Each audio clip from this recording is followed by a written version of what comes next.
Good morning and welcome to WLWT Cincinnati News. I'm your host, Marissa Kroger, and this is a special report on 3 to 7 minutes tonight on one of the biggest topics in Cincinnati today, the potential joint levy venture between Cincinnati Public Schools and the Cincinnati Preschool Promise, commonly known as Issue 44. If passed, this levy would generate an additional $48 million per year over 5 years in property taxes, of which $15 million would go towards CPS preschools and the remaining $33 million to K-12 schools.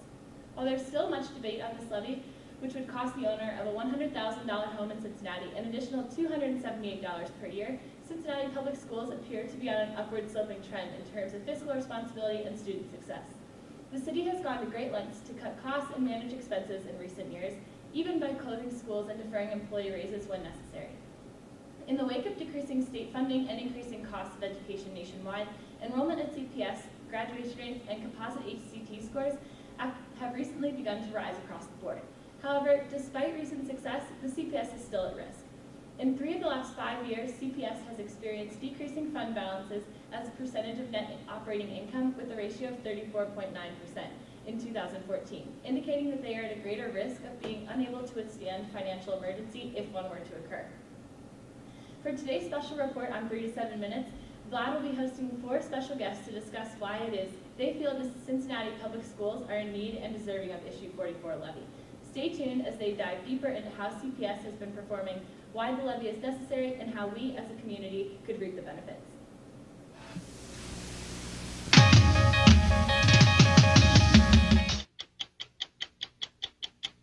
Good evening, and welcome to 3 to 7 minutes. Tonight, we have a special report regarding Issue 44 and the effects it will have on the Cincinnati Public School District. I will be interviewing 4 representatives from the school district to hear their take on the issue. My first guest will be Chris, the superintendent of Cincinnati Public Schools. Well, here I am with Chris, the superintendent of Cincinnati Public School District. Chris, how are you doing today? Doing all right. It's always a pleasure. Oh, thank you. So, if you could you give me a background of the Cincinnati Public School District and the issues you guys are going through? Well, absolutely. The Cincinnati Public School District has really been turning around lately. A lot of people saw us at a little downturn in 2012, but we've really bounced back.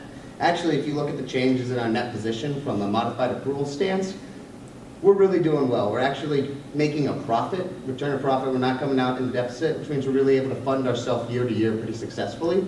We don't pass our debt on to the future. It's also backed up by a debt margin statistic. You can trace it back to 2010 and bring it up to today.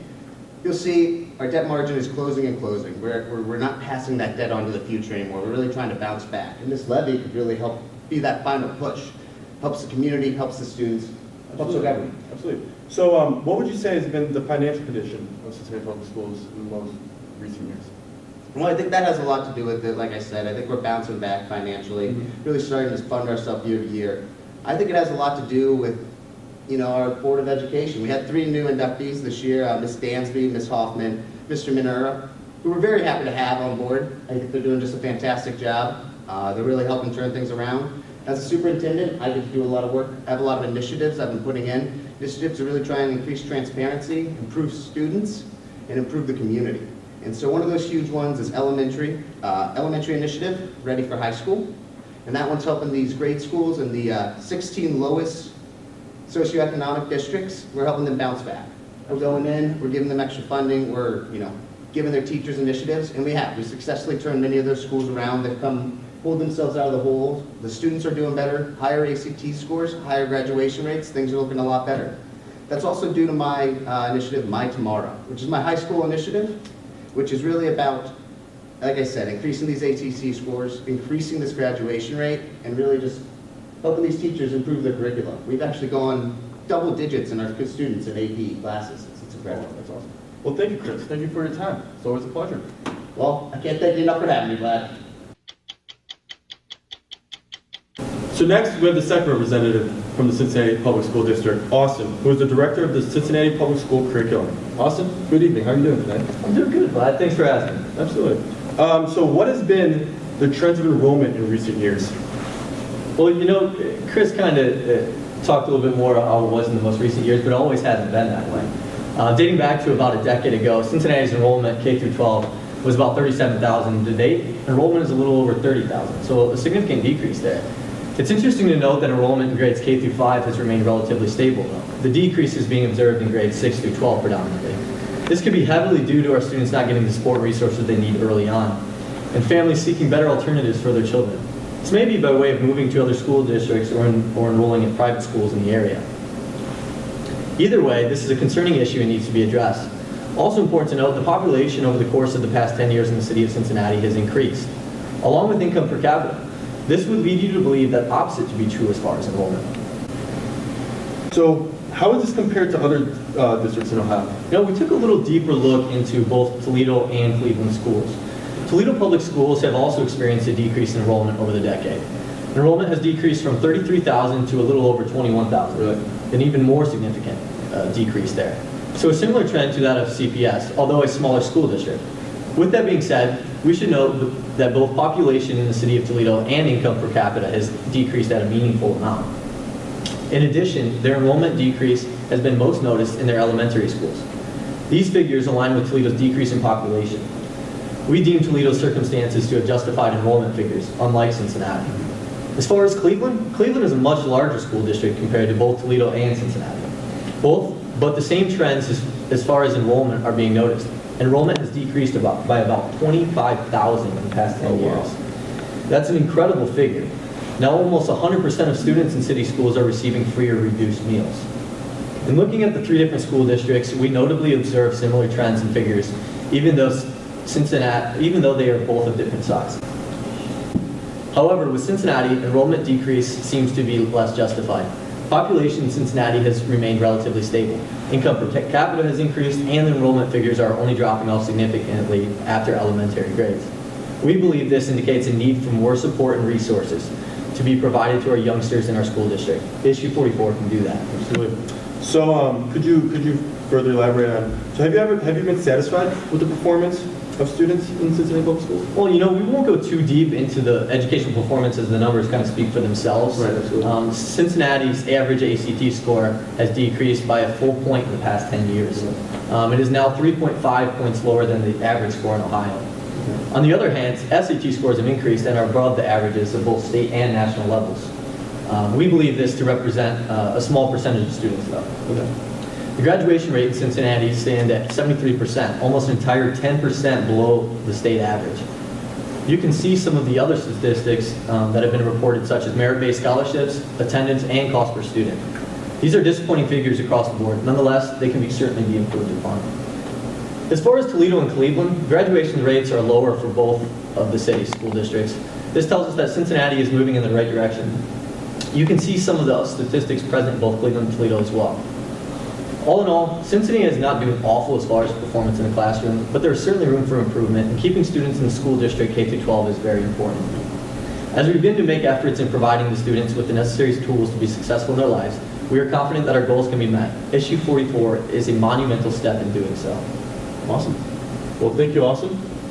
Pleasure as always. Thanks, Glenn. Appreciate it. Up next, we'll have our third interviewee, Ryan, who is the state auditor and head of the external audit for the Cincinnati Public School District.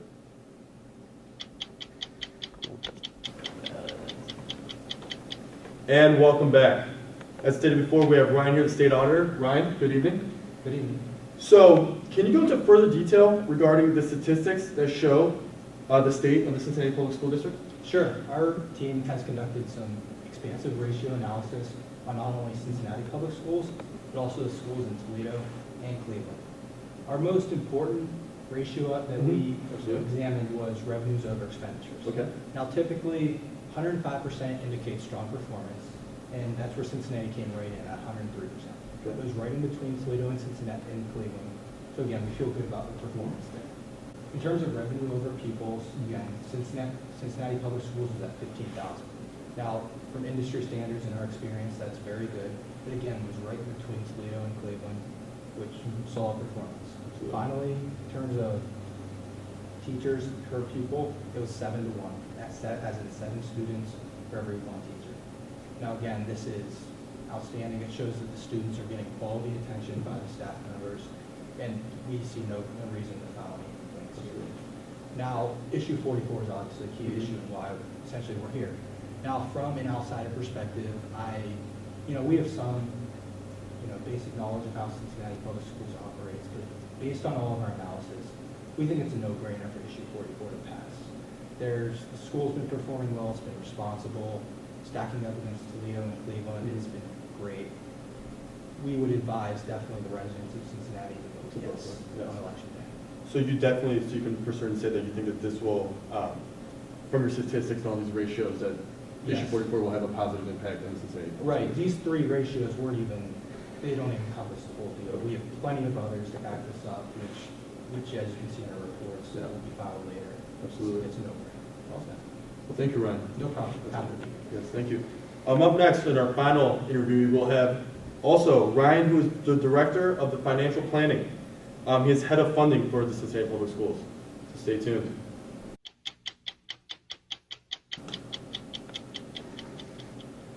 Welcome back, ladies and gentlemen. For our final segment, we have Ryan, as said before, the Director of Financial Planning. Ryan, good evening. Good to do. So, what are the potential funding sources for the Cincinnati Public Schools? Yes, there's really four main options that we have here to fund issue 44. We can either take out more debt, we can have more revenue in terms of taxes, we can raise tuition, or we can receive some grants from our states. So I'm going to go through those different kind of funding options, kind of give the pros and cons of each, and then kind of give my determination from that. So starting with debt, right now Cincinnati Public Schools has exceeded their legal debt limit. They're over 106% in terms of their available debt limit.